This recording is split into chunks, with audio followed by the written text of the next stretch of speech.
In this video, I will show you how to do fast forward in Snapchat. Firstly, you need to open up your Snapchat section, then go right here into your camera action on your side.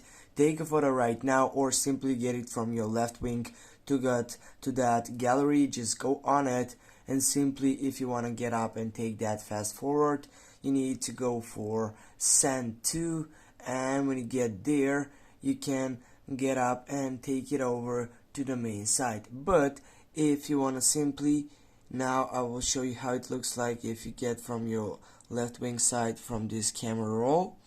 Yeah, got it from here, and for example we'll go with this video. And now guys, I'm gonna just turn off the sound on this side. Yeah,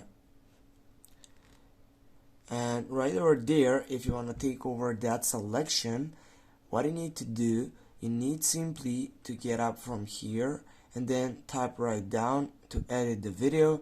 And now if you take over and switch up that setup, if you just take on your right side, you're gonna find out many filters, in which including this one, which is for fast forward.